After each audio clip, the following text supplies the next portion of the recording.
Okay, so we've got one final session today, and again, appreciate all the patience and really kind of helping us out.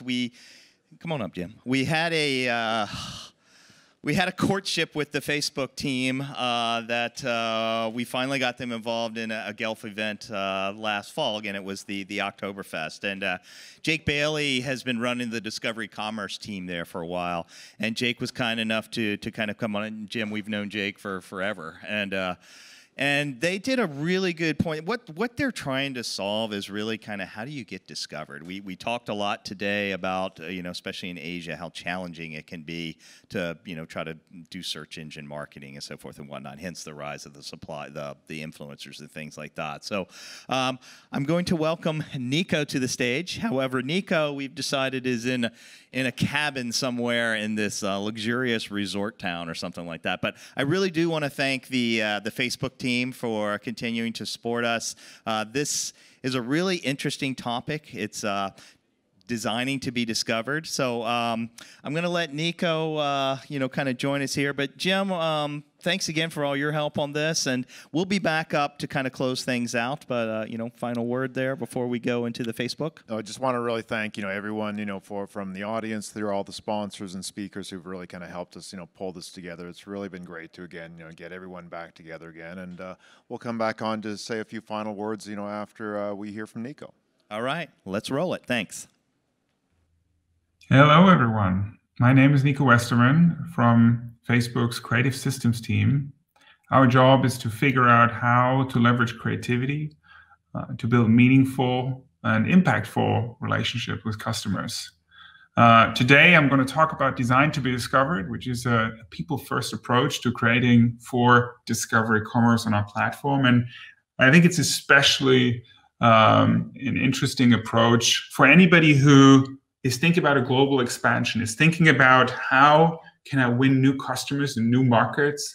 How can I build cross-border businesses? Because this is all about creative that helps you discover and helps you be discovered. So when you think about our platforms, shopping here feels really different. It feels more more than a purchase. More than a good find. When you buy something on our platform, it just hits differently. Why is that? It's because people come here with a sense of openness. People come here to connect, to explore, discover new things. Often they discover things that come from a global culture, that come from different countries, things that in their little country they wouldn't know about. They discover new people, new groups, new experiences, and yes, also new products. And why they aren't here with the sole intention to shop, they do end up buying quite a bit. And more than that, they buy into things that enrich their experiences. You might even say these purchases therefore become more meaningful for them. Unsurprisingly, more than anywhere else, these platforms are where discovery happens. Discovery is native to Facebook platforms. When you survey users of our platforms in the US, more than 74% who discover new brands or products online, they typically do that on our platforms compared to search, e-commerce, or brand websites. And beyond e-commerce on our platforms, shopping can be serendipitous, sometimes magical. That moment when you find a product or a brand seems to find you in that exact right moment. And in that way, shopping isn't really shopping here. It's discovery commerce. It's the opportunity to make those kismet connections with people in the most authentic and meaningful way that feel natural to where they are, to what they are doing, and what they really care about. Think about it like this. You're browsing on your lunch break and suddenly somehow realize it's time to take a trip ASAP, right? Just because you stumble upon such an interesting story that sparks those thoughts.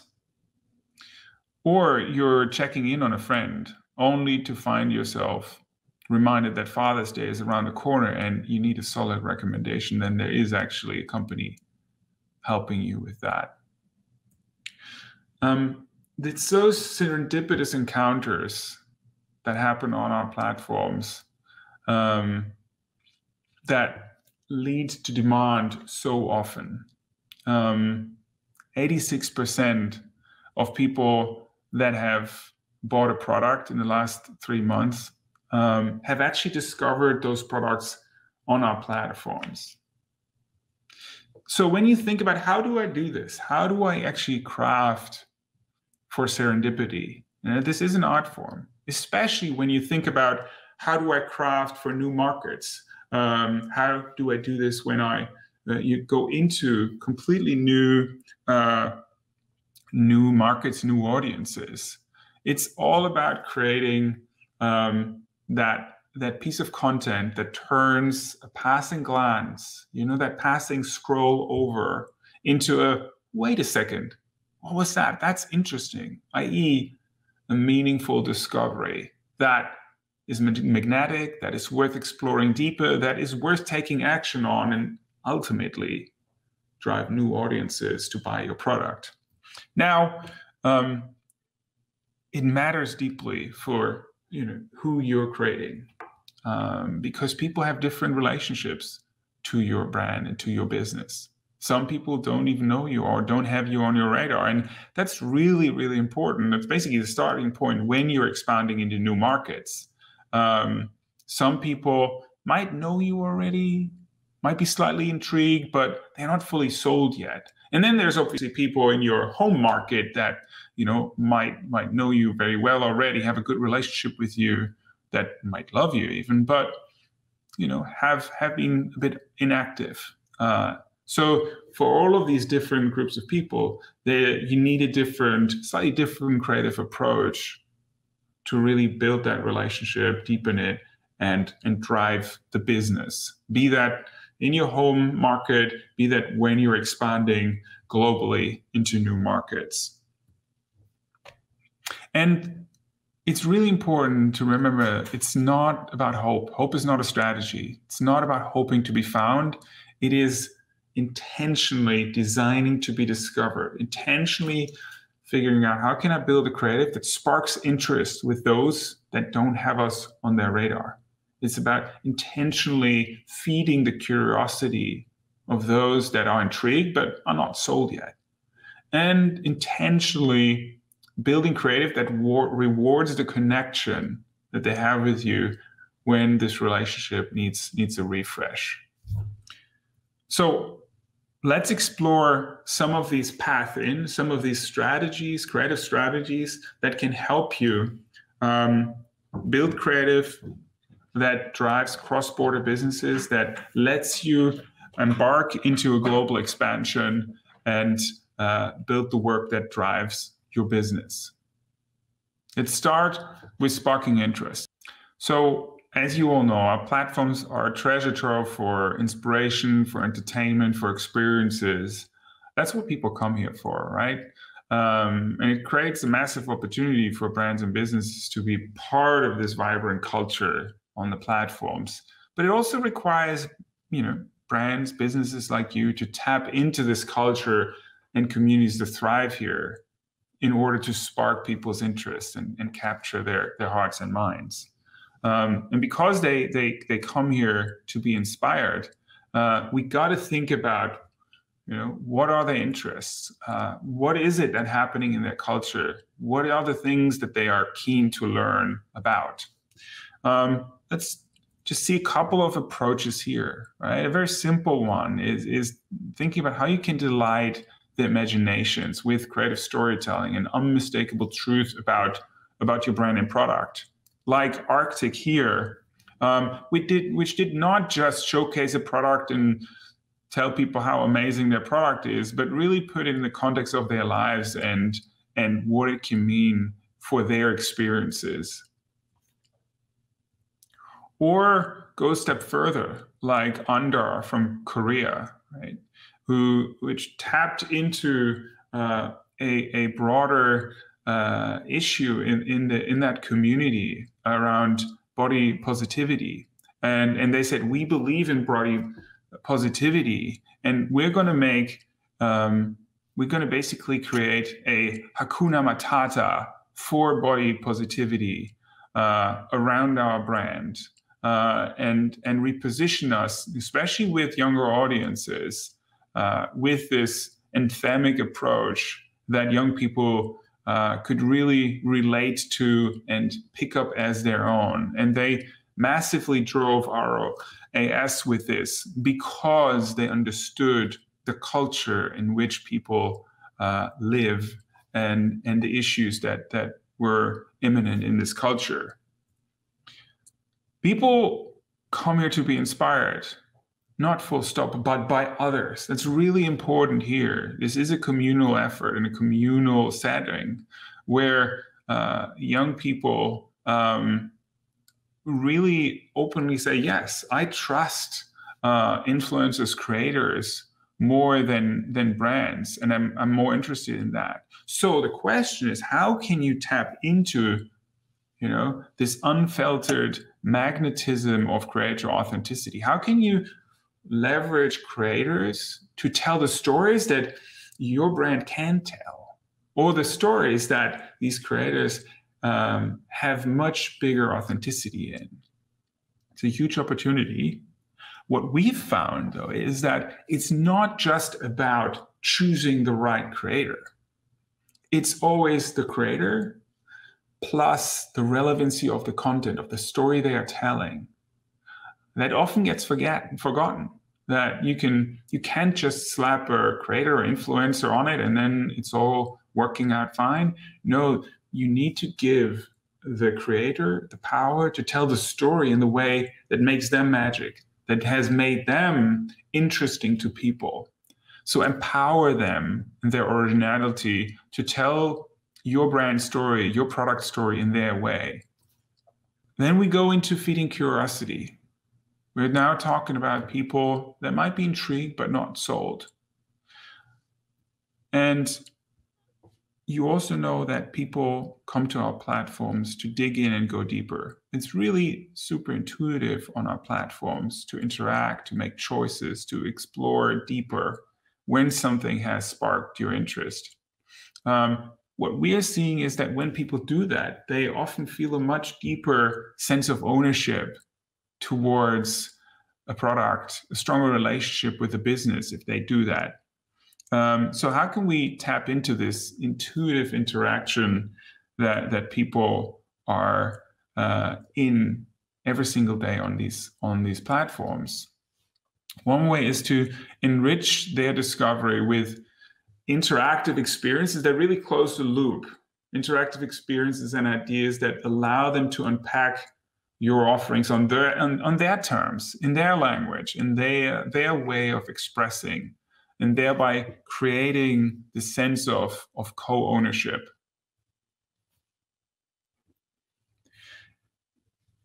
And then, think about the fact that they often want to go deeper down the rabbit hole. They want to be entertained, to be educated. So how can you leverage messaging, polling, AR experiences to create something that they want to play with, that they want to dig into? And then think about that people come here to talk it out, not just with their friends, their community, but also with businesses. How can you leverage that? By provoking them with questions and answer theirs. That can be in feed, through polling, that can be through videos, but that can also be through messaging, right? Where you have the ability to one-to-one connect with people, go deeper on your brand and your products, and have that conversation with them that they really crave. And then think about how you can fuel conversations around a shared passion point. Think about what are beliefs and interests that you as a brand and company have that your audiences share. Like, for example, Petco, who here leveraged live shopping to advertise their private brands, Julie and Reddy, where they basically did a runway show with 7 adoptable dogs that, of course, were dressed in their apparel, where they leveraged the comments in this live shopping, addressed it in the show, and had that conversation where people were becoming part of the content. And this didn't just drive donations. This didn't just get these dogs into new homes, all 7 of them, but importantly for this business, it really drove the return on investment on the platform. And then we come to rewarding connection with those that you have a relationship to already. In this context, again, how does our platform work? People come here to put their mark on the world.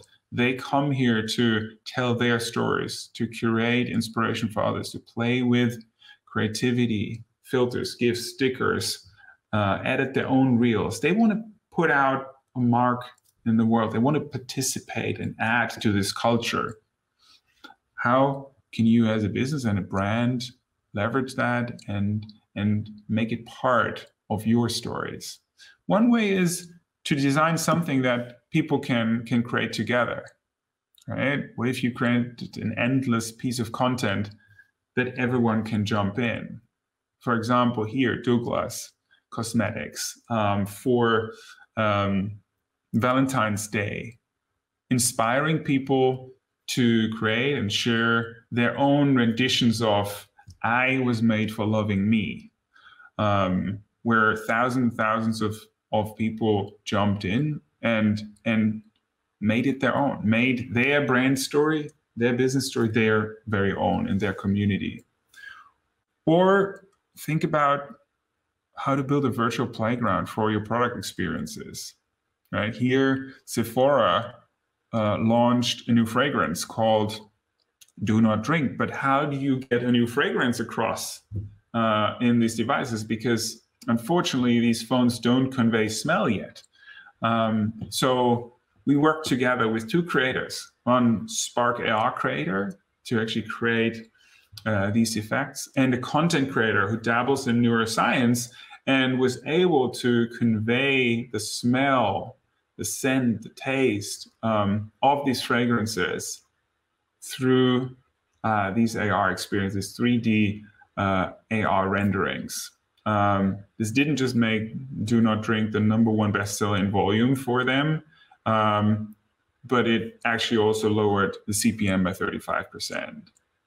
So these things are here now. These tools and capabilities are here now. They are not just 10 years out in the future. They are building businesses right now when you leverage them in a way that is interesting and additive to people's experiences.